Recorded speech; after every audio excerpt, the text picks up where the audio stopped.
Hi everyone, my name is Tanuj Khattar. I'm part of the Google Quantum AI team. I'm also an alumni of IIIT Hyderabad, so I'm delighted to be here giving this talk today. And I'll be talking about how to efficiently compile the extended Euclidean algorithm.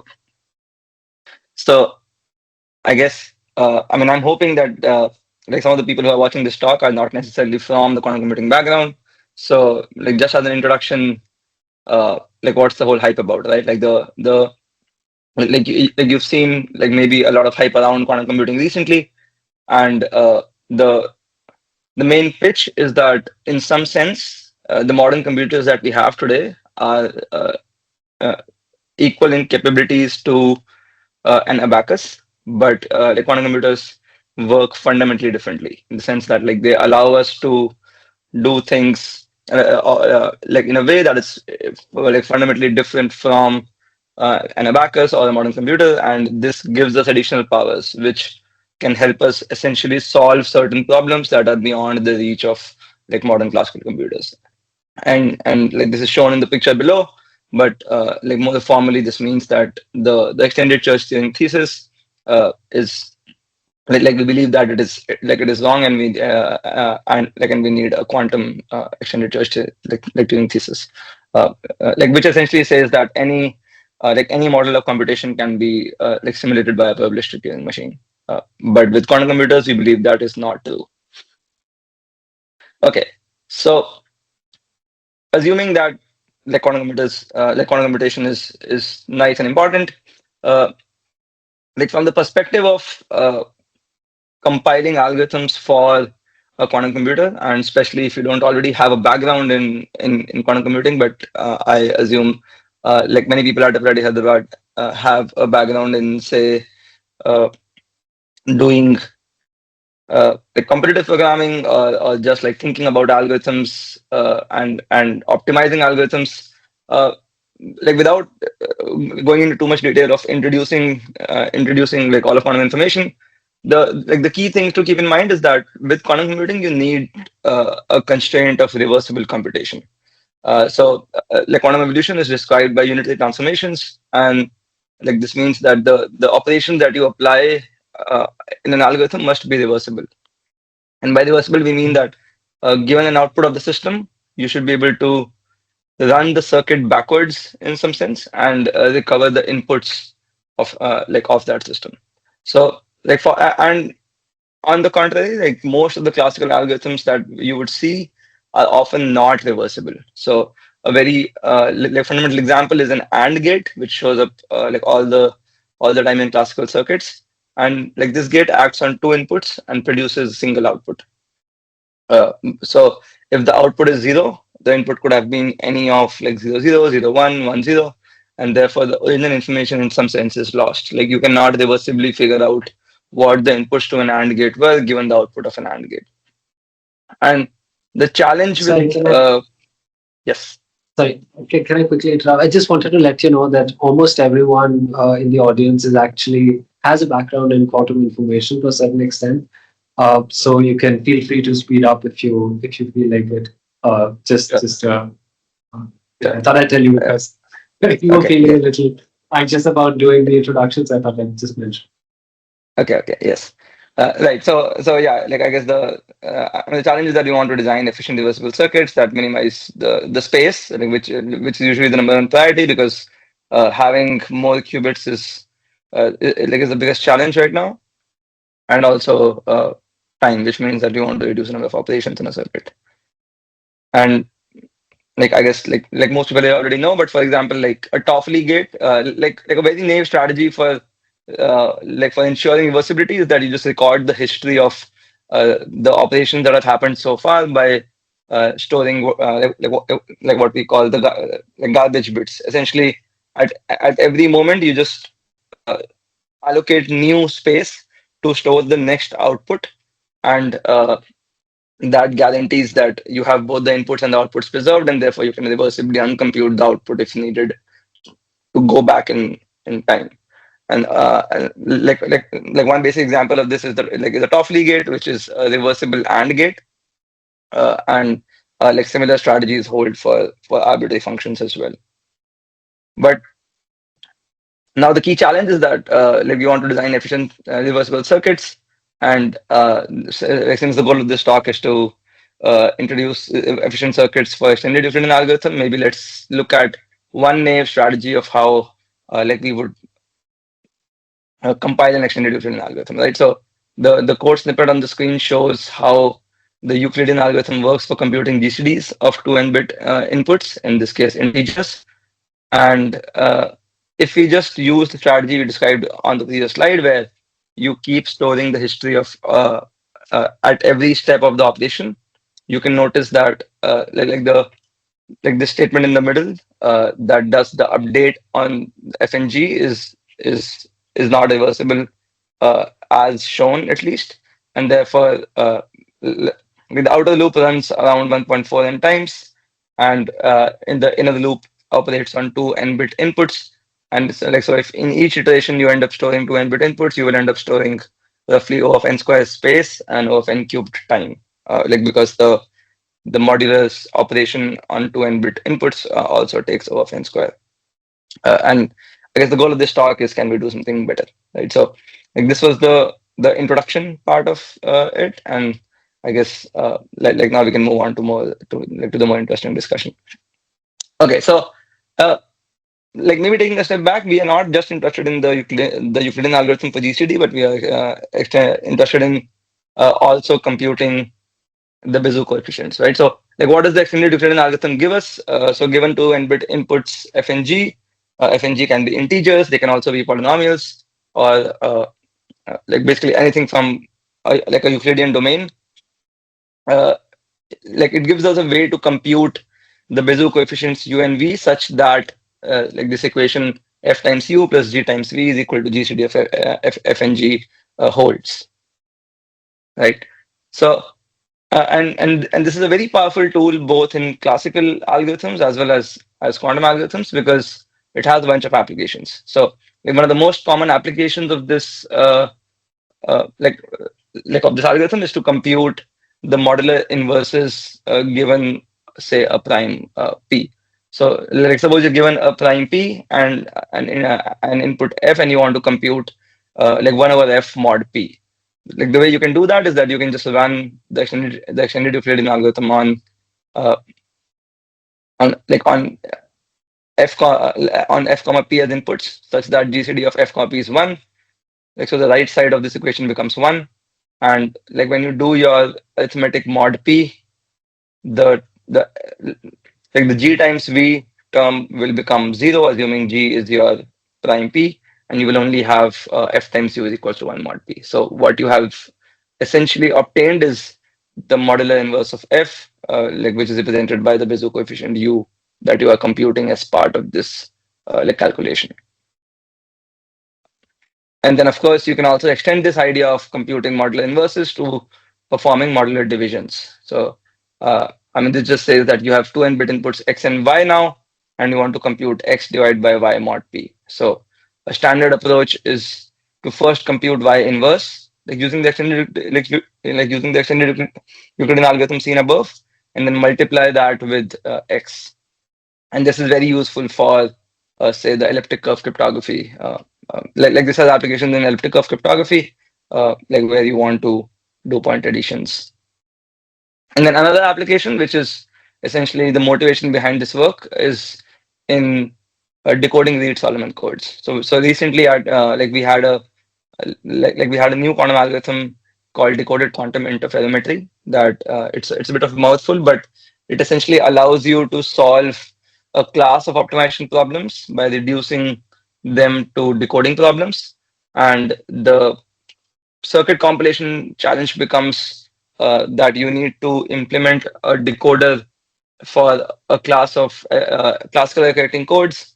Like you want to implement quantum circuits for the decoder, like that decodes a class of correcting codes. And in this specific case, we had to decode Reed-Solomon codes in superposition.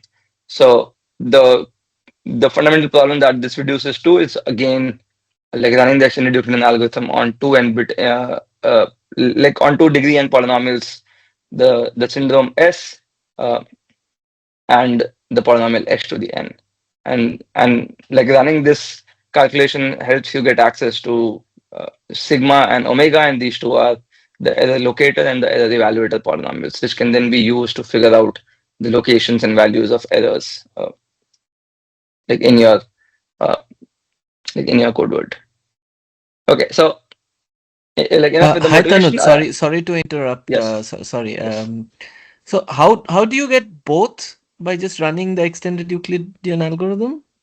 Right. So that's a very good question. Like the way it works is that uh, in this case, you run the extended differential algorithm on the syndrome polynomial S and this uh, essentially a prime polynomial x to the n, but you don't go all the way like to the end of the calculation. So you run the extended Euclidean only for in some sense half the number of iterations, and like and then the u like that you're computing the Bézout coefficient like corresponds to like sigma of x, and the remainder that is left on the right side like corresponds to omega of x, because the right side will not just have the GCD now. Like you stopped it at like half the calculation essentially, I see. I like see. half the number of steps.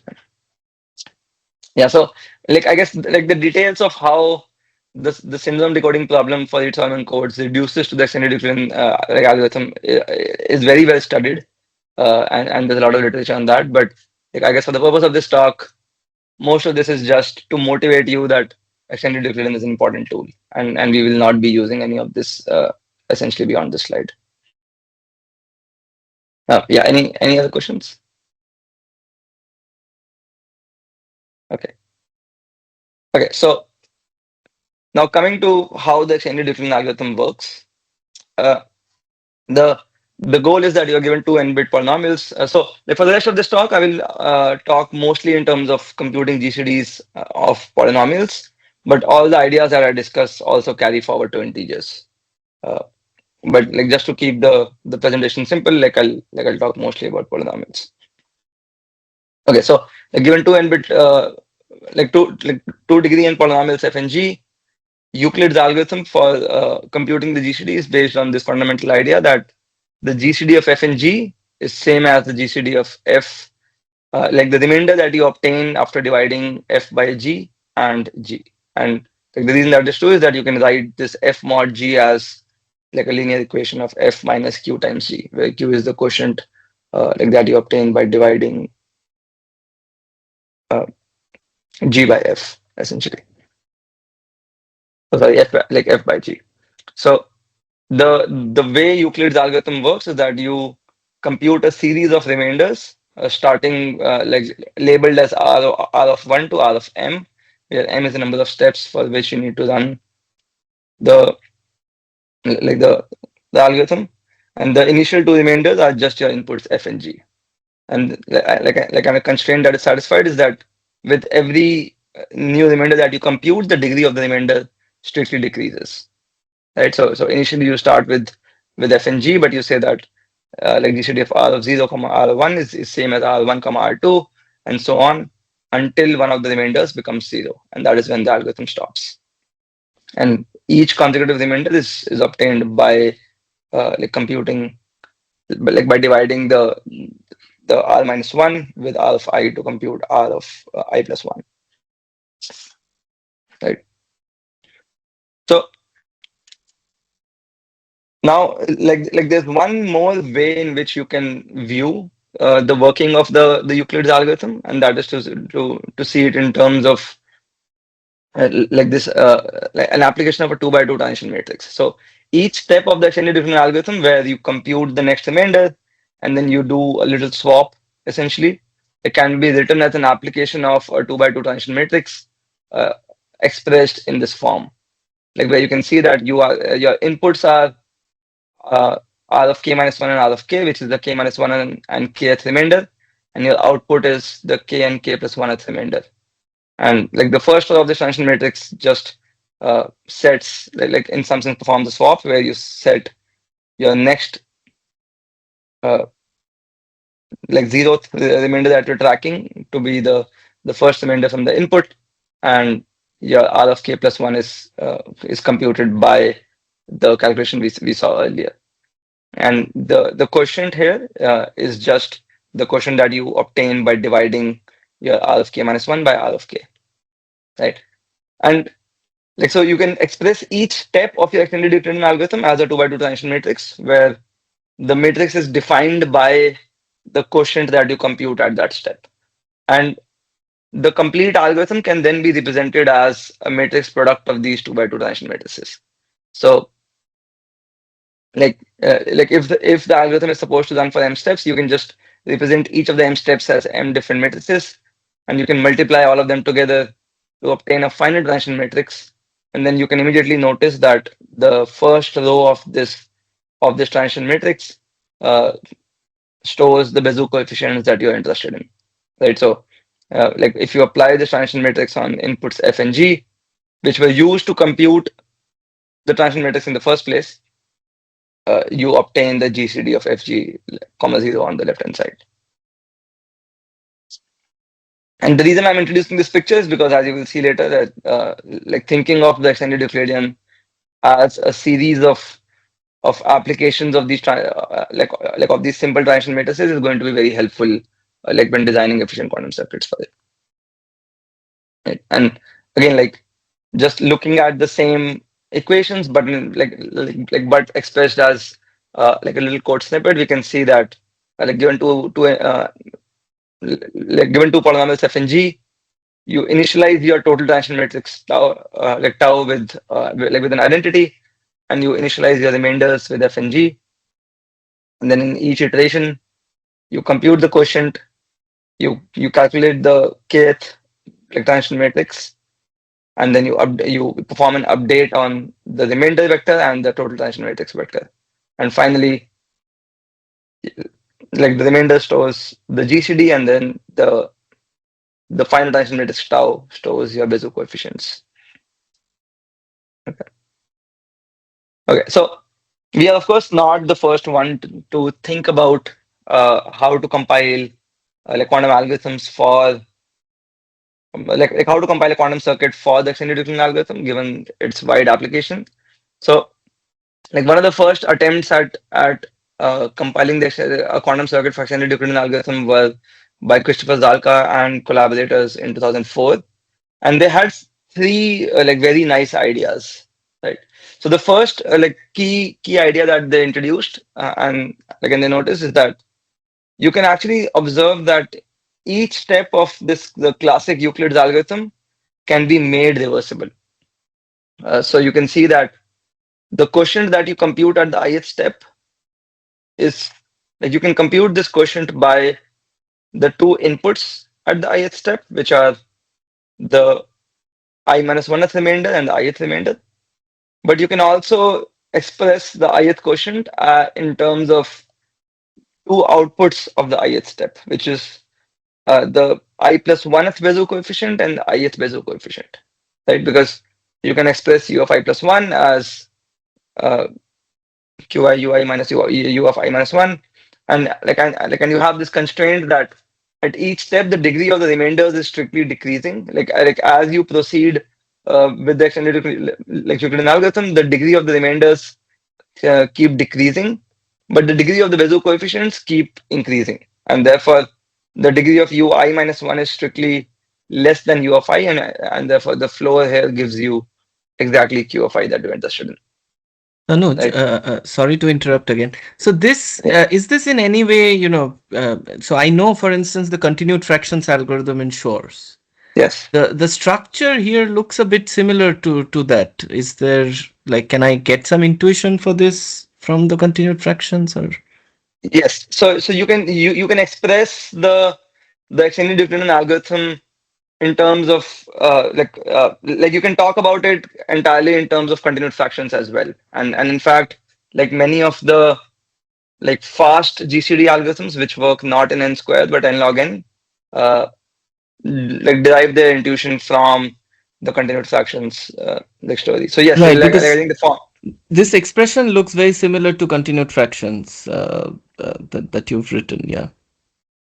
Yes, yes. I mean, I agree, and this is a common like way to also just introduce extended Euclidean algorithm in the first place.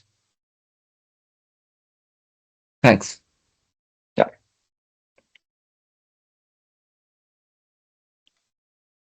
Okay, so essentially, like once you have this observation that you can make the extended Euclidean algorithm reversible by observing that the quotient that you need to obtain at each step can be computed via the inputs remainders. So you compute the quotient via the input remainders, you perform your update, and then you can uncompute the quotient via the output Bézout coefficient that you have successfully obtained. You can then design a quantum circuit that essentially performs this update step reversibly, where you track the ith and I minus one th like Bézout coefficient and the remainder, and then in each update you essentially update the Bézout coefficients and the remainders in place, right? Like where you first compute the quotient you from R of I and R of I minus one, use the quotient to do an update on these two inputs. Like so you like multiply the quotient by R of I minus one and add it to R of I to obtain R of I plus one, and similarly for like for the Bézout coefficients U, and then once you've done the updates, you can essentially uncompute the quotient by doing like arithmetic on U of I plus one and U of I, right? And once again, if it's easier for you to look at code instead of equations, like it is for me, for example, you have a little snippet on the right side where you can see that given the two n bit inputs like G and F, you start like you are only tracking the last two remainders instead of tracking all the n remainders. You have a bunch of these constraints that are satisfied, where you can see that the degree of the remainders is always decreasing, the degree of the Bézout coefficients is always increasing as the algorithm proceeds, and the quotient can be computed from the input remainders. You perform the update step, you do a swap, and then you uncompute the quotient by the outputs that you have now computed, right? And if people are coming from a competitive programming background, like this is in some sense similar to how often like when you have dynamic programming problems and you need to like instead of computing an entire n by n DP table, you can just keep track of two rows and compute the I plus one and have this moving window where at every step you are tracking two consecutive rows of this like dynamic programming table, and you do a sweep essentially by updating the table in place. Uh, okay, so I mean, like this is a great first observation, and if you think about how much time and space like this would need, we can already see that the amount of space has gone down from O of n squared to O of n, and specifically 5 times n. I mean, I'm going to be writing n times b to represent space going forward because we are talking about degree n polynomials, and we are assuming that every coefficient of this polynomial requires b bits of space. So in some sense, the length of the input is n times b, uh, or 2n times b. So the length of the input is 2 times n times b, and this algorithm would now take 5 times n times b. So it's already a strict improvement over O of n square space that we saw earlier. The time it looks like it might still take O of n cubed, and the reason is that this outer loop runs for order n, and you have this expensive division happening inside this loop. And this division on two n-bit inputs requires O of n square time. Uh, I mean, unless you use some fancy like fast multiplication algorithms, which have very bad constant factors. Okay, and like I guess taking a step back, like we can think about why does that argument does not also hold classically, right? Like classically, if you just run the code snippet that I have here, it will not take O of n cubed. Instead, in fact, it's going to take like O of n square. And again, the reason is that I mean the way you argue about the complexity of extended Euclidean algorithm is that even though each step in the division is taking off n square, the size of the inputs on which you are performing this division also decreases rapidly, and therefore the overall uh, the like the overall time taken is not n cubed. But the same argument does not hold at least as straightforwardly as it holds classically two quantum circuits is, and the reason is because like when you try to design a quantum circuit for for this exact loop, you would notice that different branches of the superposition can be uh, like the degree reduction of different branches of the superposition can happen at different pace, and therefore it is not it is not clear how to essentially design quantum circuits such that the overall degree overall runtime is of n squared and not of n cubed. And this is the second uh, great idea that Zalka and collaborators had. So the way they uh, essentially proposed designing quantum circuits for reducing the complexity from n cubed to n squared is that instead of essentially doing a division for in every branch and then waiting for the division to complete before moving on to the next step, they said that it is better to unroll the long division into individual steps and then let each branch of your superposition uh, proceed at its own pace, right? So if you visualize this in terms of say a sequence of steps, uh, you can maintain a counter and a state. So essentially you instead of doing a long division, waiting for it to complete, and then proceeding on to the next step, such as a control swap, and then the next iteration of your uh, outer loop, you just maintain a counter that stores the state of that branch, and based on the state of that branch, you decide which next operation you want to apply. So so it is possible that you apply, say, a sequence of operations like this: O1, O2, O3, O1, O2, O3. So you consecutively apply these three steps: O1, O2, O3 on uh, as part of your quantum circuit. But depending upon the counter that is stored in each branch, it is possible that only a subset of these steps are being applied to different branches. So to some input X, to one branch of the superposition that stores X, it is possible that in the first cycle you only apply O1. And uh, let's say that O1 is a step that performs the next step of your long division. So if your long division is supposed to take k different steps, then doing O1k times essentially would uh, finish the long division step.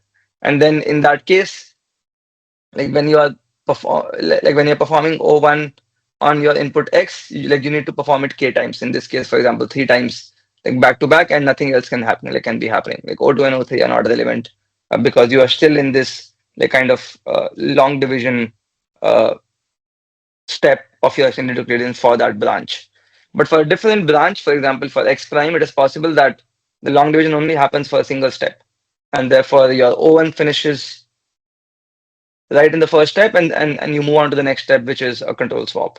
And your O2 performs first step of the control swap, then doing O2 again performs the next step, because essentially your control swap is also swapping n elements, and so it is possible that you need to perform O2 for n different times essentially. So this is the key idea. The details are very complicated. In fact, Kishore Zalka and collaborators end their paper by saying we are not going to give constant factor analysis for the number of gates required because the details are very complicated. But they showed that asymptotically they should work in of n square time, and that is in fact the case. The third great idea that Zalka and collaborators had was that you can also reduce the 5nb space that we saw earlier to 3 times n times b. And the way you do that is that essentially you there are three key constraints that are satisfied at every step of the extended Euclidean algorithm. The Um, if yes, Tanuj? yes, Yeah, I had one question in the previous slide. yes.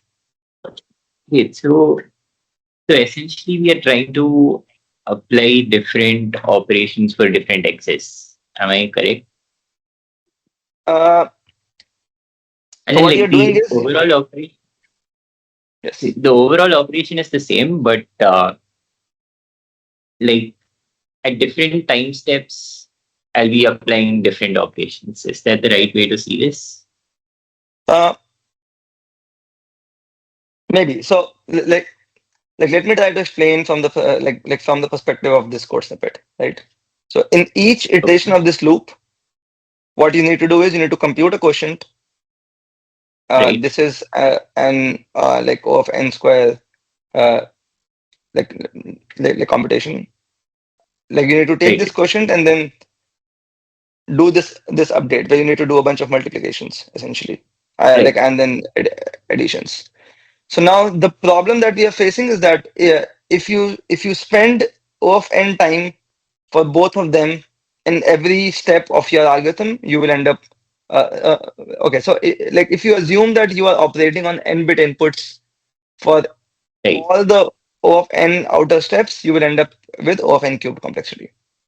Now I'm saying Right. that suppose you rewrite this long division step by expanding it Right. into uh, like a sequence of Like operations, individuals. and Right. right, and similarly you expand this multiplication step as a sequence of primitive operations, and then you have a swap in the end, which again is acting on like two n-bit polynomials like that you need to swap. You again Mhm. expand it into like n sequential operations. Then you can for different branches of operation you can maintain a state that tells you whether you are in the first step, the second step, or the third step of the inner loop. Yeah. So my query was precisely that. So, how do I uh, like keep track for like different elements in the superposition? Right. So like what Because you do I'll is be you do performing. something wasteful. You do something wasteful. Like what you do is essentially you like when implementing your quantum circuit, you need to perform the operation that advances stage one, the operations that advance stage two, and the operation that advance stage three. You need to apply all these three operations controlled on a flag bit. So Right. you will essentially apply three operations in each step, but only one or two of those will be actually applied, and the third one would be wasted in some sense for different branches of the of the superposition. And which ones get applied depends upon the flag bit that you're storing, and that is what is shown by essentially these x's that in each cycle you apply all the operations. Like so you apply the operation that advances stage one, apply the operation that advances stage two, and apply the operation that advances stage three, and then you keep repeating this step. And Mhm. depending on the input x in each of these cycles, only a subset of these three operations will actually get will actually get applied. And this is one of the reasons why the constant factors in terms of gate counts for this implementation would be worse than some of the other things that we'll see ahead. Oh, Because in each okay. iteration you're doing something essentially wasteful in order to but this is still better than what we were doing earlier, where we were assuming that each step of the inner loop acts on n-bit inputs, because then in reality the input is only say 5 bits by the end of by the second last iteration. So after operating on that 5-bit input, you are just wasting the time uh, Right. Right. Right. doing So computations on the n minus so 5-bit input. so here we'll have a superposition of flag bits which are entangled with the axis itself, right? Yes, exactly. Okay. Okay. Yeah. Now it makes sense. Thank you. Yeah, but yeah, this is tricky to fully grasp when you see it for the first time, and I think I completely appreciate more questions here in case people have. And is it difficult to compute the flag bits? Like given an x, is it immediate? Like is it easy to know how long? Because you said right, like the number of O1s you have to apply. Like you were giving an example, right? Depends Yeah, on, say for example, for x, you might need three applications to do a long division, while for x prime right. you might need only one application. So is that specific computation easy to perform?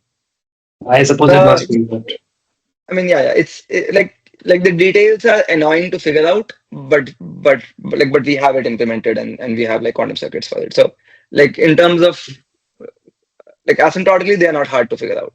It's just like they are just these details that you need to like carefully track. And I'll give a small flavor of how to do that, like in subsequent slides. And one quick follow-up. Is there some intuition behind why that is the case? That for certain x's you need to apply O1 multiple times, and for certain x's applying it only once. It's like why like, is there an intuitive way of understanding about the Right. number So you two? can you can think of O1 as an operation that performs one step of your long division, right? So the like for different inputs G and F, you can think that the degree of these quotients that you compute is going to be different. Like in some Yes. cases, it is possible that all quotients have degree one. In some cases, it is possible that the first quotient has degree n over two, and then the remaining quotients have like a smaller degree. Right. So like because the fact that the degree of these quotients for different inputs is different, it is possible that Okay. one branch of the superposition requires n steps just to compute the first quotient, whereas Okay. a different branch of the superposition requires only a single step to compute the first quotient, depending on the degree of the Got it. quotients, right? And that is the reason why if we wait for n steps for every branch, we are essentially wasting a lot of time, because the reason the extended Euclidean works classically in n squared is because you have these two competing forces. Like the first force is the number of iterations for which you need to perform the calculation such that the degree of one of the inputs becomes zero, and as part of doing the update, the higher the degree of the quotient, the faster the degree of the inputs reduces, and the lower the degree of the quotient, the more number of steps you need to perform, essentially. Got it. Thank you. Uh, yeah.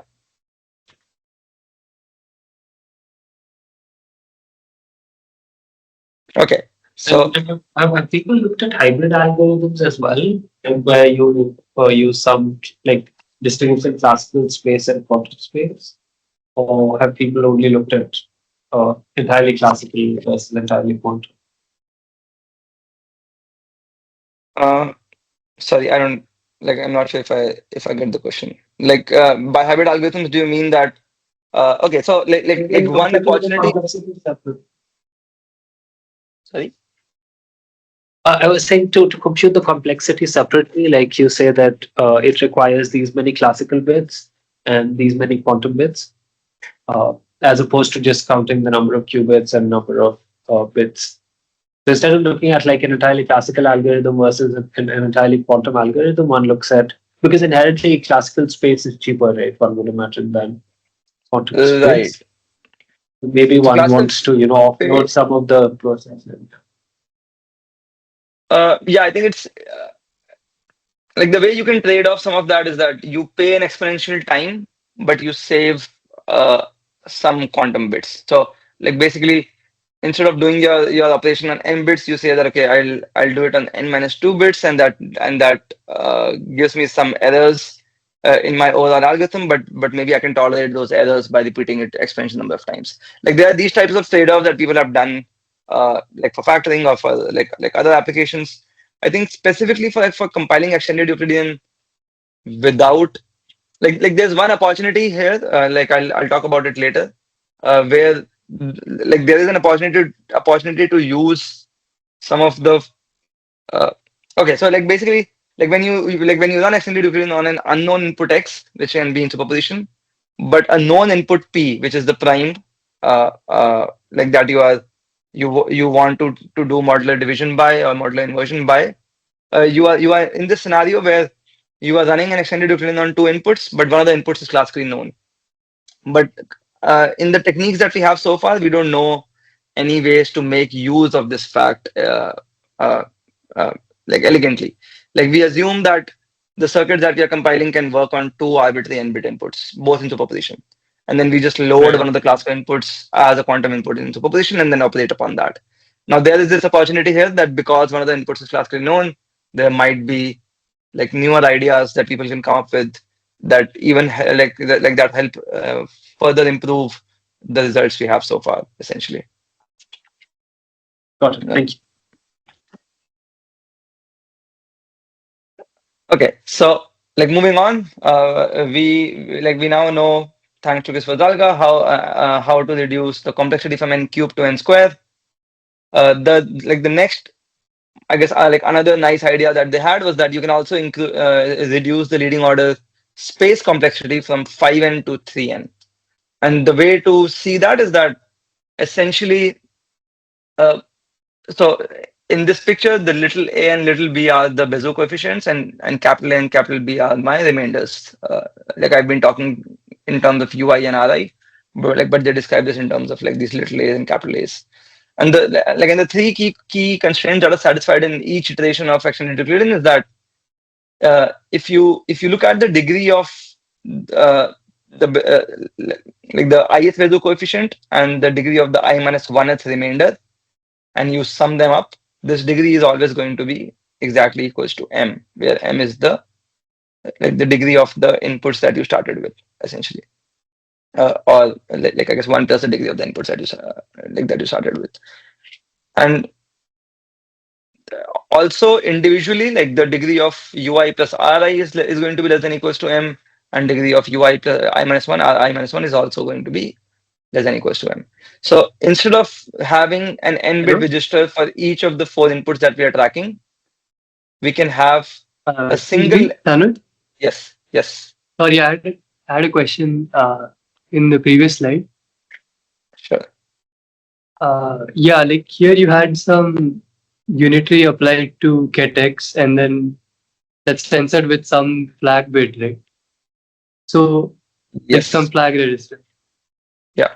So like, how would you store this unitary? Like just to describe it, you would have to describe it as an action of like all inputs x, right? Not really. Okay. I mean, I guess. So I see what you mean. So like you're talking about the entire unitary operation that we are applying on the circuit itself. I thought it was like O1 controlled on the flag. Only controlled on the flag unitary. We can have the flag whenever the flag is body of. I thought that was the unit. Yeah, I also think so, right? It's just a single. It's just a unitary controlled on one single ancilla. Right. It's So each of these individual unitaries is definitely just like each of these O1, O2, O3s are controlled on a single flag bit, and the flag bit just or essentially like 2 flag bits, and the flag bits just tell you the state in which the system is right now. So whether the system is in state 1, state 2, or state 3, and depending on how many unique steps you have per cycle, you need that many flag bits to identify a single step of that cycle, essentially. And and then you have this advanced counter step, which advances the flag bits state to the next step once you have reached the end of the first step. Yeah, it makes sense. Yeah. Did I answer the question? Okay. So like moving on, essentially the key idea here is that you can use a single n-bit register or essentially n times b-bit register to store both u of I and r of I, or like a little n capital A, which are the Bézout coefficients and the remainders.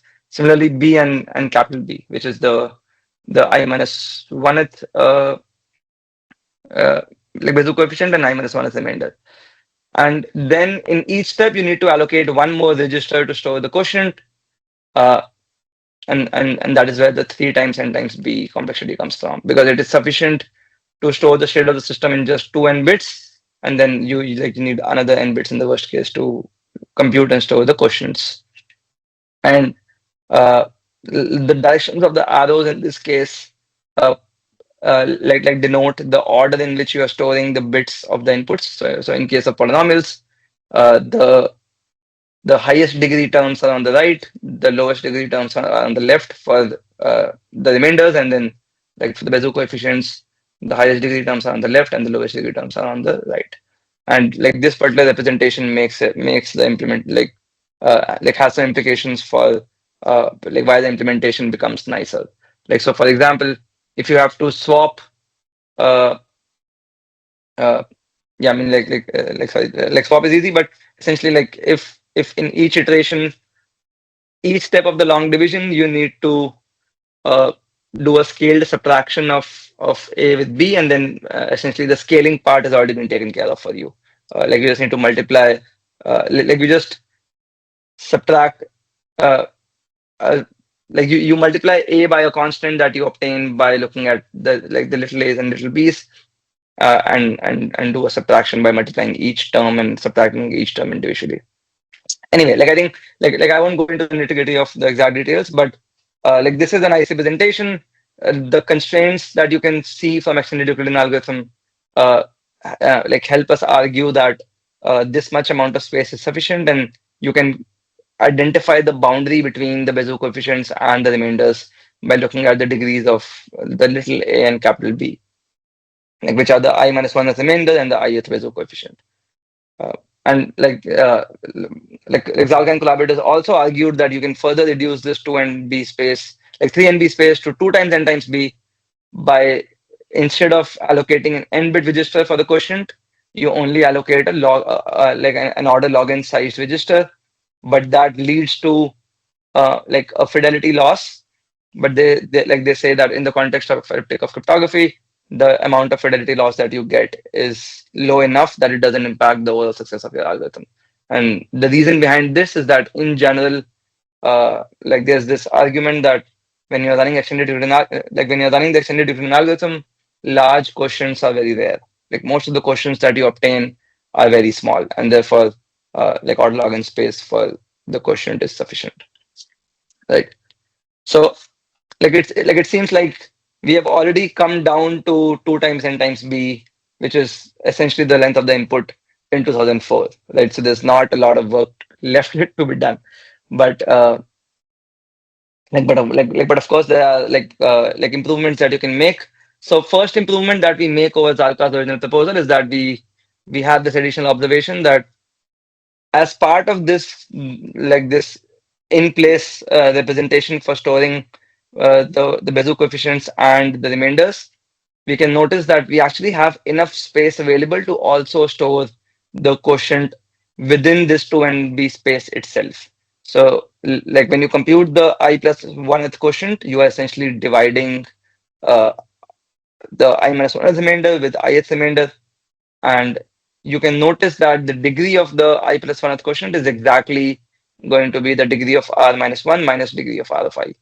And that amount of space is already available uh, like, when you look at this shared representation that you are using to store your inputs. And so you can essentially compute each term of the quotient and use this free space available here uh, to store the quotient in place. So this helps us achieve exactly 2 times n times b instead of uh, 2 times n times b with a fidelity loss. Right? Like we don't need to incur any fidelity loss in our algorithm, but still obtain a 2 times n times b like leading order constant for the space complexity. So so that is step one. Uh, like Sorry, and then just to quickly, sorry for the interruption. So you don't get rid of the log factor as well? Is that what you're saying? no. So like you still need the like you still need plus o of log n space, because like you need to store a bunch of like helper stuff. Like you need to store a variable that tracks the degree of these polynomials, and the number of Right. bits presented to show that variable is going to be log n. But we essentially reduce the leading order constant from 3 times n times b to 2 times n times b. I think that is the main, like without incurring any loss in fidelity.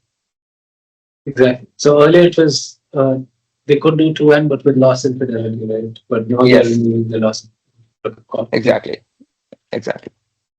Uh, yeah, and then like this image also shows how the in place version of the algorithm, the in place reversible version of the algorithm proceeds like at a very high level, right? So step 0, you have your inputs. Step 1 is the O1s that you apply one after the other to compute the quotient, uh, and also the remainder, but the remainder can still have like leading order zeros essentially, and that is why I have like uh, like this red arrow is exactly equals to the the black arrow above, because like when you are dividing r of I minus 1 with r of I to compute the quotient, you can, like, if you go back to the basics and think about how long division works, essentially you look at uh, I mean, the degree of r minus 1 is higher. Uh, so in each step, you look at the highest degree term of r of I, and you look at the highest remaining degree, like the highest degree term of r of I minus 1, and then the division of those two terms is the next term of your, like, quotient in some sense. And then you do a scaled subtraction of r of I with r of I minus 1 to update, uh, like, to essentially perform next step of long division. But it is possible that, like, because we continue this process for exactly degree of r minus 1 minus degree of r of I times, like, what is remaining here can be a regular polynomial, but it can also be a polynomial where you have you have, say, a degree n minus k polynomial, but the first few terms of this polynomial are all zeros. So you need to essentially remove those as well. So, like going from step 1 to step 2 is essentially just finishing the long division step completely by removing any potential extra zeros like that exist in the highest degree terms here. So if this term is zero, you shift this polynomial to the right, like by just saying that you are removing the leading order zeros. Okay, so by step 2 you have completed the long division step. Step 3 starts the process of consuming this quotient to update the Bézout coefficients, and the way you do that is, again, uh, like, first you shift u of I minus 1 to the right by some number of steps, which is equal to the difference in the degrees of these two polynomials, and then you start consuming uh, each term of the quotient one by one. So you consume the first term of the quotient, you multiply it by u of I, and then you add it to u of I minus 1.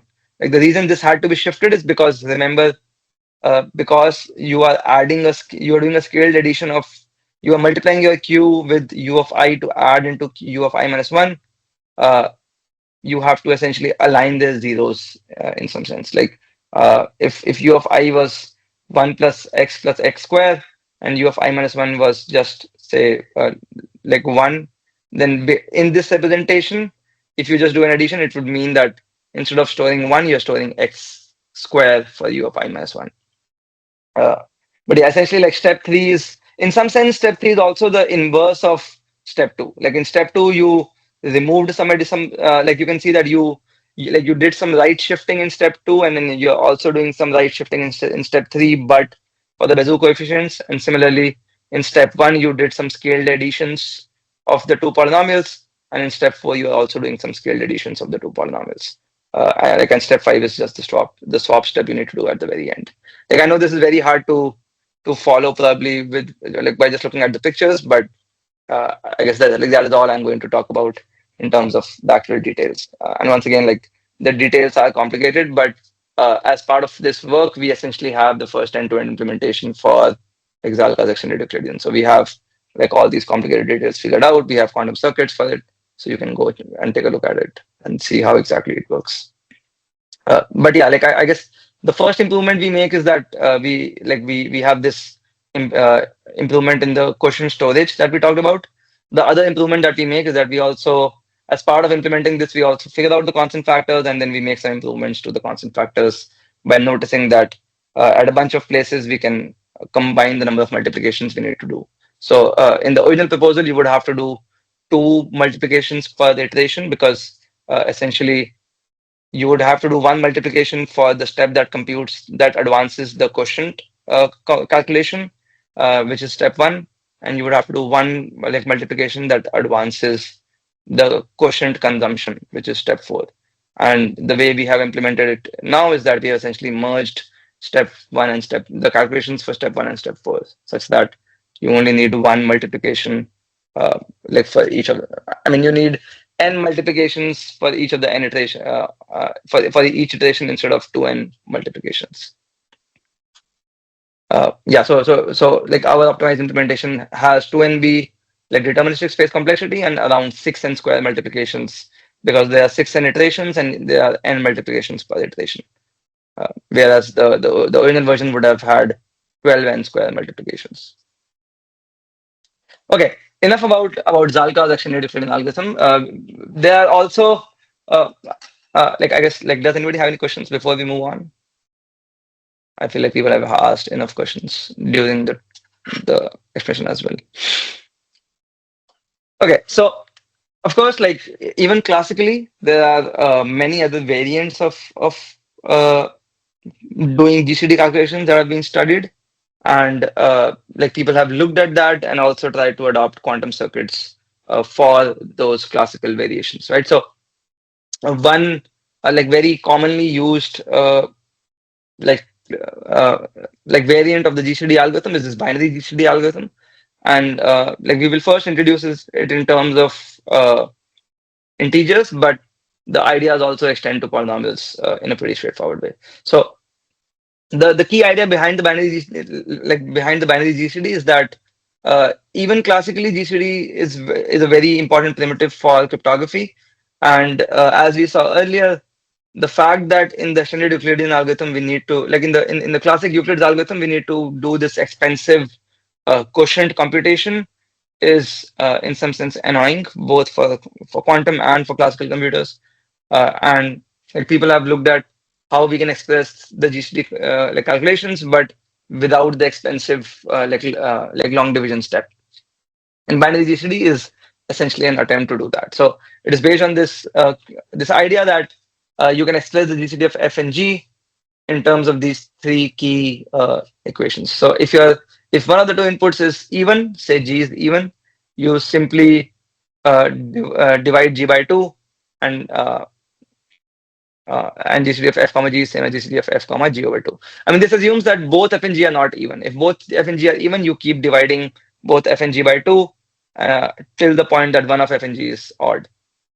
Okay, and then you describe the transitions after that. So now to compute GCD of f and g, if g is even, you the GCD of f and g is same as GCD of f and g over 2. If not, then assuming that g is odd and you always ensure that f is odd, then you either subtract f from g or you subtract g from f, depending on whether like which of them is bigger. And doing this subtraction will essentially make sure, because you're subtracting two odd numbers, what you will get in the end is going to be an even number, and therefore you can then divide by 2. So the divide by 2 step only happens when the last bit is 0, and therefore it is kind of safe to divide, because you are just removing, like divide by 2 just means right shifting by 1, and you already have an even number like at that point, because the last bit is always 0. And each step of this algorithm can once again be expressed as a sequence of transition matrices, and you can write these transition matrices as these three individual steps. Like, so first step is like a doubling step, or divide by 2 step. The I is just an inversion, so and A is a scaled addition or a subtraction in this case. And then you can describe the transition matrices of f and g via these three different scenarios, where if f is less than g and g is odd, like, then you first do a scaled addition, like, and then you do a doubling. If f is greater than g and g is odd, then you do an inversion, scaled addition, and doubling. And if g is even, then you just do like a doubling step. I mean, doubling or dividing, essentially. Okay. So once again, we continue the same language that we saw earlier of describing the steps as transition matrices. And yes, sorry, we have a question. Yeah, like, are these checks also done using like the quantum circuit? Yeah, I mean, I haven't described how to implement a quantum circuit yet, but essentially, yes, like you will then have to convert this into a quantum circuit. But so far, this is just how do you write the binary GCD classically, right? So Right. like classically, given two n-bit inputs A and B, you can again describe the entire binary GCD process as a sequence of iterations, where in each iteration you compute these 2 bits that help you identify which transition matrix to apply, and then you just go and apply that transition matrix to the inputs, essentially. right? So essentially, based on the inputs, you compute 2 bits. These 2 bits help you identify which of these three like transition matrices you want to apply, and then each of the transition matrices is extremely simple to apply. I think in the previous case, the structure of the transition matrix was always the same, but to define the transition matrix, you need the to compute the quotient, and computing that quotient was annoying. And now we are saying that to compute, like to determine which transition matrix you want to apply, you only have 2 different bits that you want to look at, and looking at those 2 bits like uniquely tells you exactly which simple transition matrix you are going to apply, and the transition matrices themselves are extremely simple. Okay. So I had another question. It's sort of a silly question. So if you go on your previous slide, uh, um, and so here everything seems to be well, I mean, we're using bits, so everything is binary in a certain sense. I was wondering if you use 0, 1, 2, does that significantly simplify the algorithm, the complexity, and so on, or is that irrelevant? In the sense that here, because everything is in bits, I guess we are dividing by 2, right? Like we're removing 1 bit and checking the Yeah. GCD and different. So, but if we had like instead of a bit, if we had like I don't know, something in 3 and 0, 1, 2. Instead of having given a, instead of having a binary representation of the number, if we had like a representation in terms of 0, 1, 2, does that give us a better algorithm, or it doesn't make a difference? Like, do you know what the situation is? Or like, Uh, but the algorithm is good. I mean, it would probably not give you an asymptotic improvement. I have not uh, closely looked at what happens for constant factors there. If you like essentially you're saying that if you represent your inputs in a different base than base 2, specifically for integers, Exactly. then I mean, does that help us uh, do this computation faster? Yeah, like you might I'm have not something. I'm not fully sure, but essentially like going to a different base would also make each of the individual arithmetic more complicated, because you'll like now divide by 2 is just a right shift, and the addition step is just like it's not a scaled addition. It is just an Yeah. addition of the like of the inputs. Like we can look at polynomials and see how that works, but and I haven't closely analyzed it for different bases essentially, so I don't have a clear answer. But I I'm not convinced that it's going to be obviously better, but I guess it's worth looking into. Yeah, Thank you. but yeah, great question.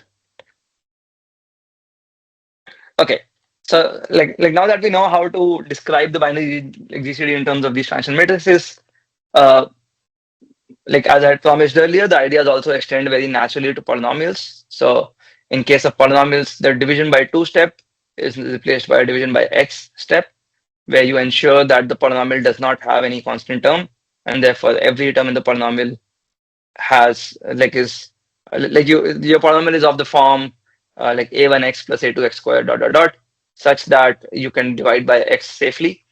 And in each iteration of the binary GCD, the goal is to zero out the constant term, like similar to how for integers we were zeroing out the first bit. And once again, the given two inputs f and g, the transition matrices are defined in terms of these like doubling, inversion, and scaled addition steps. But now the scaled addition is not just an addition, but rather there's also a constant term uh, like that comes. So like instead of just adding the two inputs or subtracting the two inputs, you need to multiply one of the inputs by a constant and then do an addition, such that and this constant is determined by the constant that you need to multiply the constant term of the first polynomial, such that the scaled addition uh, zeroes out the constant term of the second polynomial. But like the structure essentially remains the same. Okay, so like this idea, of course, has existed for classical algorithms for a very long time. The Microsoft group has attempted to convert this into a reversible quantum circuit in 2017, and then improved upon that in 2020. But The key idea here is like that they're used is as follows, right? Like you maintain again four n-bit registers to store the inputs f and g and the Bézout coefficients u and v. This gives you 4nb qubits, and then the number of iterations you need to perform is deterministic. You need to perform exactly 2n iterations, and each of these 2n iterations, you produce 2 bits of garbage to determine which transition matrix to apply. Like in case, sorry, like in case of polynomials, the like one of the bits is going to be this constant term c. So this is going to be b bits long, and one of the bits is going to be like essentially like, like basically if g is 0 equal to 0 check, you can determine by the constant c that you're storing, and the other bit is the comparison of the degrees of the two polynomials. Like these two things help you identify which exact transition matrix you're going to apply, right? And sorry. So each iteration produces 2 bits of garbage for integers and like b plus 1 bits of garbage for like for polynomials. But you also free up like 1 qubit using a degree reduction, because in each iteration remember that in each iteration you are like you are zeroing out the constant term of the g polynomial, and therefore you are reducing the degree of you are reducing the number of bits required to store the input polynomials f and g by n bits, like sorry, by b bits in each iteration. So in general, like you are producing 2 bits of garbage, you are freeing up 1 qubit, so you need at least plus 2n bits that you need to store as garbage bits. Like the annoying part about these the binary GCD and its variants are called constant time and division free like GCD algorithms, and the annoying part about these is that we haven't figured out a way to represent each step of like of these like of these like GCD algorithms reversibly. So each step of the algorithm is not reversible anymore. You are producing more bits of garbage than the degree reduction that you're doing, and therefore, uh, depending on the number of iterations, which is 2, and in this case, you need to store that many bits of garbage bits apart from the system qubits that you are storing. Remember that for extended Euclidean, the very nice property was that each step of the extended Euclidean was reversible. Like, that is not the case here. Here, each step is not reversible. So the qubit counts here go up from 2nb that we saw earlier to 4nb plus 2n plus overflog n, where the 4nb are for storing the 4n bit inputs, plus 2n are the number of garbage bits you are producing in each iteration, and plus order log n. And like, but the nice thing about these algorithms is that the number of multiplications you need is small. So the gate counts are pretty small. It is 4n squared instead of the 6n squared we saw earlier. I mean, even the 6n squared is something that we analyzed in the first place. Like before that, the constant terms were not known. So like people have just shied away from analyzing the I feel like there are two main reasons why the field has moved into this direction of using more qubits, like which seems like a worse trade-off, but with fewer gate counts. I mean, like Xalta's extended Euclidean was very complicated to analyze in the first place, and B, like there was a big focus on the like until a few years ago, the cost of a quantum algorithm was largely dominated by the number of non-Clifford gates it contains, because for fault tolerant like for fault tolerant computation, distilling the T and Toffoli states for performing non-Clifford gates was pretty much the most expensive step of your algorithm. So if you have an algorithm that requires like say 10 times more gates at the expense of fewer qubits, the advantage that you obtain by having fewer qubits was completely dominated by the fact that you need significantly more factories or a higher code distance to run the computation for like 10 times more gates. But recently, with advances like magic state cultivation, the space-time volume required to distill a T state has gone down significantly. And now we are in this regime where actually having lower qubit counts in your logical circuit, potentially at the expense of higher gate counts, is actually a much nicer trade-off. Okay, so like I feel like this is like these are the two reasons why after 2004 we haven't seen basically any significant work improving upon Zalka's like extended Euclidean approach, which already had, in some sense, better qubit counts than like much of the work that happened after it. Okay, this is some a bit of history here.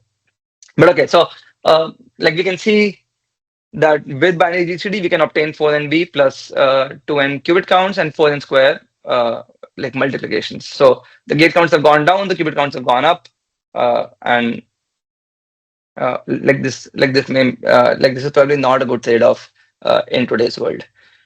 So another variant of binary GCD is this more recent like classical algorithm which came out just in 2019 called the Bernstein-Yang GCD. And classically it has some very nice properties like when compared to binary GCD. But for our like in our context, the main difference is that instead of comparing, like you see how for binary GCD you had to figure out whether F or G have a higher degree. For integers, this means that you have to compare n bit integers F and G to determine which of them is higher. For Bernstein-Yang, you don't do that comparison anymore. So you simply maintain an auxiliary variable called delta, which essentially tracks the difference in the degrees of the divisor and the dividend. And the transition matrices at each step are now completely defined by this delta and the lowest degree, the lowest degree coefficients of F and G. So the constant term of F and the constant term of G. Remember that earlier we were also using the constant term of F and constant term of G to define our transition matrices for binary GCD, but we were also looking at like for polynomials, it probably doesn't make a lot of difference because we were looking at the degrees of F and G, which we can maintain as a separate variable. But for integers, we were comparing F and G's, which are two n-bit inputs. We were comparing them. We had to do an n-bit comparison to determine which transition matrix to apply. In this case, we only need to operate on log n bits of delta to determine which the transition matrix to apply. Okay. And the transition matrices in this case are defined again in terms of the DAI primitives we saw earlier, but like there are only like these two different cases where if delta is greater than 0 and G of 0 is not equal to 0, then you do something, and then if it's not the case, then you do something else essentially. Like once again, you can also look at the Bernstein-Yang GCD approach implemented as a Python snippet. On the right side, I'm showing it for polynomials where you do a fixed number of iterations, like once again 2 times m for polynomials. In each step, you determine whether you need to perform a swap or not, if depending on the value of delta and the lowest degree coefficient of b. If you need to perform a swap, then you you swap a and b, and then you increment your delta unconditionally, and you use the lowest degree terms of a and b to perform an update to the b polynomial. And then by this time, it is guaranteed that you have successfully annihilated the constant term of b, so you can perform a division by x, which is just a right shift. And then basically a similar flow would hold for integers as well. Okay. So the authors of Bernstein-Yang, which is like Daniel J. Bernstein, along with other collaborators, have also attempted to essentially take their classical algorithm and then have a quantum circuit for it. Like once again, they use 4nb inputs to store f, g, u, and ui and ui minus 1, and then perform 2n iterations, each of which produces one garbage bit now to decide which transition matrix to apply. They also notice that the degrees of f and g are now decreasing, like such that you can use some of the space that is getting freed to store the garbage bits that you're producing. And each step once again performs only one scaled subtraction and one scaled addition. So you have reduced your qubit counts from 4nb plus 2n to now 4nb plus 0.5n, and the gate counts still remain 4n squared, which is pretty solid, right? So this is all the essentially work that has happened so far, and you can see that we have 2 different regimes. We have one regime of Zalka's GCD where the gate counts were significantly higher, but the qubit counts were lower, and then we have the division-free algorithms like binary GCD and Bernstein-Yang GCD, where the qubit counts are higher, but the gate counts are smaller. And with our improvements to Zalka's extended Euclidean, the gate counts have gone down from 12n square to 6n square, which is closer to 4n square, but still not not quite there. And the next thing that I'm going to talk about, which is I guess also one of the key ideas behind in this work is we'll motivate that with an application of extended Euclidean, right? So I told you earlier that you can use extended Euclidean for modular division. Suppose you want to perform this you want to design a quantum circuit that performs this step where you are given 2n bits inputs f and g, and you want to transform this reversibly into a potentially junked register that stores some metadata along with a register that stores the modular division of g by f, like mod some polynomial. The standard approach of invert then multiply is that you first do an inversion, using any of the extended Euclidean approaches that we've seen so far, and then you you go from fg to 1 over f junk and g, and then you do a polynomial multiplication, like an out of place multiplication. So you go from 1 over f junk and g to 1 over f junk g and g over f, right? So if you stare at it and look at the number of registers you need essentially an n-bit register to store g and n-bit registers to store g over f, plus whatever you need for your extended Euclidean the calculation. So 2 times n times b plus the cost of the extended Euclidean.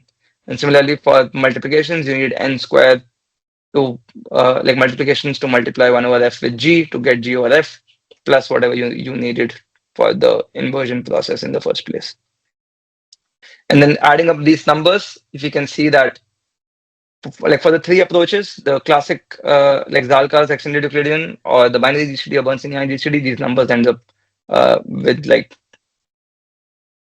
times n times b, 6 times n times b, or 6 times n times b. And basically, we had 3nb, 4nb, and 4nb individually for these qubit counts. You add 2nb to each of them to obtain the qubit counts you need for modular division. In this work, we have two improved approaches. We have already looked at the improved implementation for Zalkar's GCD because our approach requires 2nb qubits in the first place. For extended Euclidean, the overall qubit counts end up being only 4nb, but the gate counts are 7 times n squared. But the next thing that I'm going to talk about is this idea behind dialogues, and that helps you achieve the minimal space as well as the a low gate cost, basically, the lowest gate cost and the lowest space. So without wasting any more time, let's dive into this idea behind dialogues. Okay. So as we've seen so far, the division-free algorithms are very nice from a gate count perspective, like the binary GCD or the Bernstein-Yang GCD. They are very, very nice from a gate count perspective, but they have this annoyance that you need to store the garbage bits around. And with dialogues, we want to revisit this idea, but with a new mindset, essentially. So the key thing, the key takeaway behind the idea of dialogues is that if you stare at the GCD computation, so you look at these transition matrices that I've been talking about so far, you can, in some sense, when doing extended Euclidean, it is sufficient for us to store some metadata or some representation that allows us to recover each of these transition matrices T1 to T of M individually. If we have that information stored with us, the claim is that that is sufficient for us to perform any operations that we would have performed by having the Bézout coefficients computed explicitly in memory in the first place, right? So the pitch here is that instead of running the extended Euclidean and then explicitly computing the Bézout coefficients in memory, don't do that, and instead just store some metadata that would be sufficient for you to recover each of the transition matrix that you would have applied as part of running the extended Euclidean algorithm on 2 inputs A and B. Once you have this information stored, then you can easily recover, you can easily perform any operation that you would have performed by having an explicit representation of the Bézout coefficient in memory in the first place.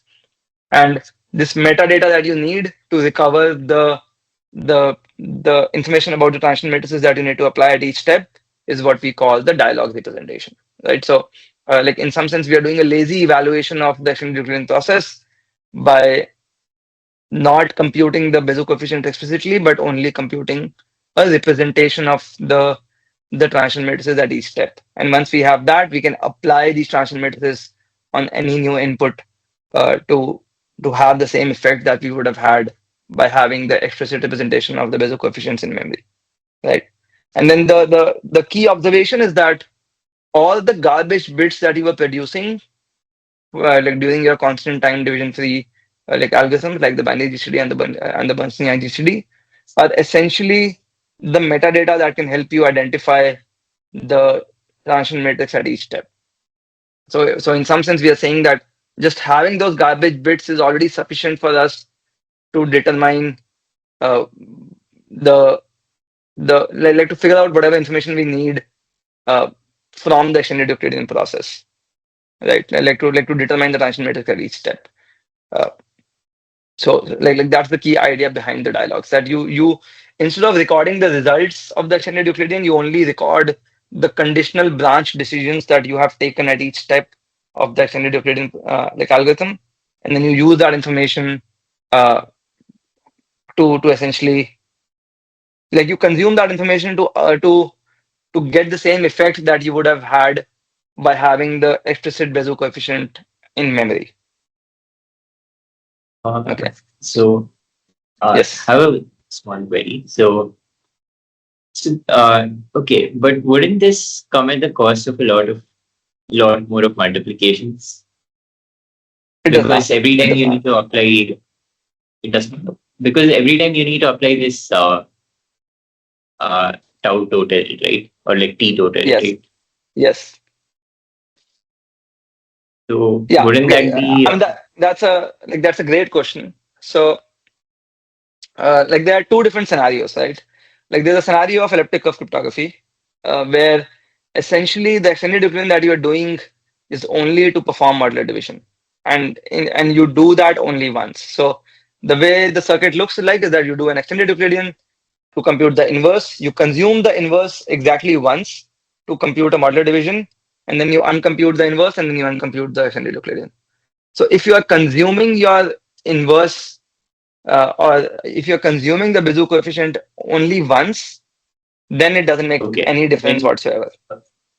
okay, Like okay, because like all we are saying is that as part of running the extended Euclidean, you are essentially applying these taus on the inputs A and B that you need to still apply, but also on a new vector 1 comma 0 that you essentially apply these taus on to keep track of the Bézout coefficients over time. And we are saying that don't right. do that. Like just apply these taus on a new input whenever you need to. But there's a second scenario where if you are in a situation where you need to essentially Make use of do the the Bézout extended coefficients do the extended multiplications. Euclidean, and then you consume the Bézout coefficients many times, I think that is Right. one scenario where this may not be the best approach. And in fact, this is exactly what happened in our DQI paper. So we started with dialogues. We were very excited because like they gave us a reduction in the overall gate counts compared to any of the previous approaches. But then we realized that uh, for in the context of DQI, we run the extended Euclidean once to compute these two polynomials sigma and omega. But once we have these Mhm. polynomials, we have to evaluate these polynomials at m different points for to determine the error location and error values at m different locations of the code word.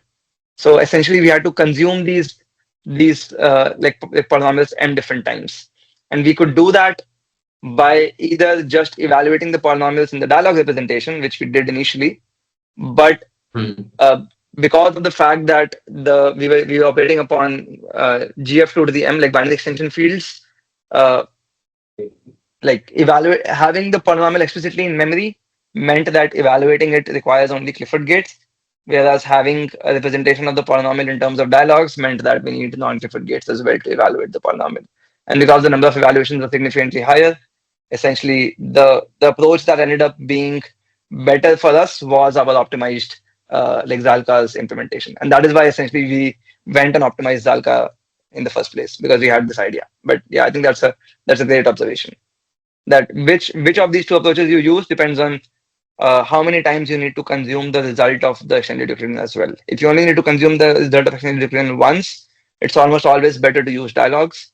But if you need to consume the result many times, and you are in this scenario where consuming the result by having an explicit representation in memory is significantly faster than consuming the result by having this kind of dialogue representation in memory, then it is possible that the Zalka's approach wins.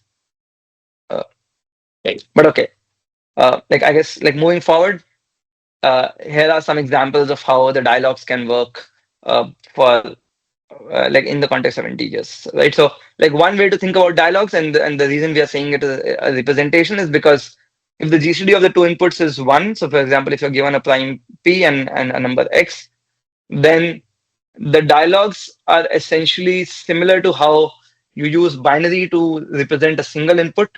You can use dialogues to represent like two inputs. Like for example, the snippet on the left shows how given a binary string, you can convert it into an integer, but notice that this step is not reversible.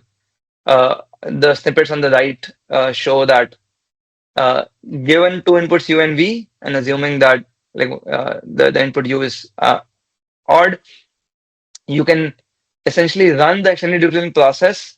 In each step, you make one of the like in each step you make a conditional branch decision, and for each of those branch decisions, you just print a single bit that helps you identify like one or two bits that help you identify which branch you are currently in. So if you are in this branch that only performs the doubling, then you print D. If you're in the branch that performs doubling and inversion, you perform I, like doubling, inversion, and scaled addition. And then if you're in the branch that only performs the scaled addition and doubling, then you perform you output A. So essentially you have gone from two inputs U and V to a sequence of these strings I, A, and D. And by looking at this sequence, you can reversibly compute what the inputs A and B were. From the terminology that we've seen so far, this is the same as saying that once you have your tau total computed, you can apply that tau total to like you can apply tau inverse to 1, 0 to recover like to recover inputs A and B. So for example, like if your tau takes A comma B to GCD comma 0, if GCD is 1, then you have like 1, 0 on the left side. It is same as saying that you can apply tau inverse to 1, 0 to recover your inputs A and B. So having a representation of tau is essentially identical to saying that you have a representation for A and B, but this representation is also linear in the sense that you can express it as 2 by 2 invertible matrices, a sequence of these like 2 by 2 invertible matrices. I'm sorry to interrupt, but I just wanted to mention that we are essentially out of time. So just okay, yeah, I'm almost done. Yeah, thanks. Essentially now the key idea is that once you have your dialogue computed, you can you can apply this dialogue on a new input, say 0, C, and that gives you a multiplication of this input C with the Bézout coefficients that you were looking for. So essentially, applying this dialogue in the forward direction helps you perform modular division directly, but because doing a modular division of C by the inverse of, say, A is same as saying that you want to multiply C with the Bézout coefficient V that you get, like by the inverse of B is same as saying that you want to multiply C by the Bézout coefficient V that you get after running the extended Euclidean algorithm. But you can notice that directly applying this dialogue, which means that directly applying each of the M 2 by 2 dimensional matrices on an input vector 0, C gives you the inverse of B multiplied by C that you were looking for in the first place for modular division. And similarly, applying the dialogue backwards, which means multiplying by tau inverse on the new input C, D helps you perform like modular multiplication. So you can use the dialogue that you have computed, which is a representation of the inputs A and B, to perform both modular multiplication and modular division by applying the dialog in the forward or in the reverse direction on a new n-bit input. And then, of course, like the naive way of computing dialogues might still take 4 times n times b. And in our work, we show that how you can use the register sharing idea by Christopher Zalka, and kind of extend that idea to dialogues such that the entire dialog construction requires only 2 times n times b qubits. And I mean, in like fundamentally, you can understand that the dialog is only 2 n b bits long. So I mean, the annoyance is just to kind of design circuits such that you can do the computation in place. Like the key invariant is that in each step, uh, I mean, like in some sense, you can think of like of the dialogues as the garbage bits you were producing earlier, right? So remember that you were only producing 2 n b garbage bits earlier as well. And essentially, like in each step of the constant time extended Euclidean, you grow the dialog by 1 element, and then you also reduce the space required for f and g by exactly 1 element. And then if we now use dialogues for modular division, the approach would look something like this, where you have 2 n-bit inputs x and y that you want to compute the modular division of. You first compute the dialog of x uh, with the mod m that you like that is known classically. This requires 2 n-b space, and then you apply this dialog on a new input y. And applying this dialog also requires an n-bit ancilla, because remember, like you are applying this dialog on y comma 0. So each element in the dialog helps you identify which transition matrix you want to apply, and then actually applying the transition matrix also requires computation on 2 n-bit elements. So the length of dialog is 2 n-bits. Computing the dialog requires n square multiplications per iteration. So you spend 2n square multiplications for computing the dialog, and similarly 2n square multiplications for uncomputing, for applying the dialog. So you get 4n square multiplications total for the entire like modular division process. Remember earlier we were also spending 4n square multiplications, but we were applying the dialog first on 1 comma 0 to compute the Bézout coefficients in memory, and then multiplying those Bézout coefficients with the input y that we had. Now we are saying that directly apply the dialog on y comma 0, and therefore you save another n square multiplications like that were kind of redundant earlier, and you get the lowest qubit counts. So with that, I guess I'm done with the main part of the presentation. I would like to thank my collaborators. All of this is part of the this paper that I have linked, which came out recently, which is in the context of this DQI algorithm whose complexity we are analyzing, and the extended Euclidean is a key primitive that we are using to compile the DQI algorithm. Also, because I guess I'm here, and I want to encourage people to reach out to us and kind of get if possible collaborate with Google. And I think a great way to get involved with what we're doing here at Google is that we have this open source library Qualtran. We used Qualtran to kind of generate and verify all the circuits that I presented. So with the paper that I linked earlier, there's also a Zenodo upload that has Qualtran code describing all these circuits. And I guess I would encourage all the students here to look at Qualtran for your own quantum algorithms implementation and analysis. And it's an open source project. If you want to get involved, we welcome contributors. We have a monthly meeting where we meet with all our open source contributors. You can just show up on those meetings and say hi, or ask any questions you may have about Qualtran specifically or about quantum algorithms in general. I guess with that, I'm happy to take any more questions.